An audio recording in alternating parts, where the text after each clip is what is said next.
Hello everyone, তো দেখতে দেখতে পুজো তো চলে এসেছে, হাতে গোনা মাত্র আর কয়েকটা দিনই বাকি। তো আজ আমরা বিকেল 5:30 বাজতেই বেরিয়ে পড়েছি যাদবপুর যাওয়ার উদ্দেশ্যে। আর আমার সাথে কিন্তু ছিল আমার দিদি আর জিজু। আর দেখো এখন আমরা চলে এসেছি স্টেশনে, আর আমাদের যাওয়ার ট্রেনও চলে এসছে। তো এখন ট্রেনে উঠে পড়লাম। তো অনেক ঠেলাগুতো খাওয়ার পর একটু কোনা ফাঁকা পাওয়ায় আমরা সেখানে দাঁড়িয়ে পড়লাম। আর দেখো চারিদিকের ওয়েদারটা কত সুন্দর।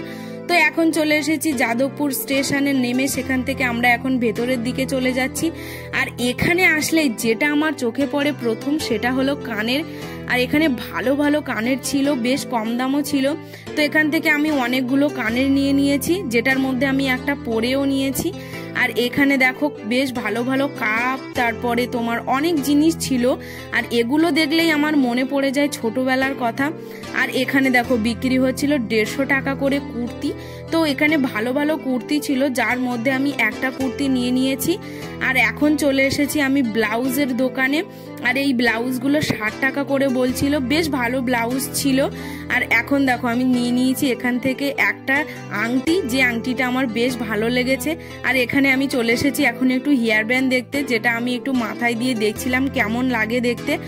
আর আমরা বেশি কেনাকাটা করিনি, ওই টুকটাক একটু জিনিস কেনার পর এখন আমরা চলে যাচ্ছি বাড়ির দিকে। তো আজকে ভিডিওটা এই পর্যন্তই, দেখা হবে পরের ভিডিওতে, টাটা।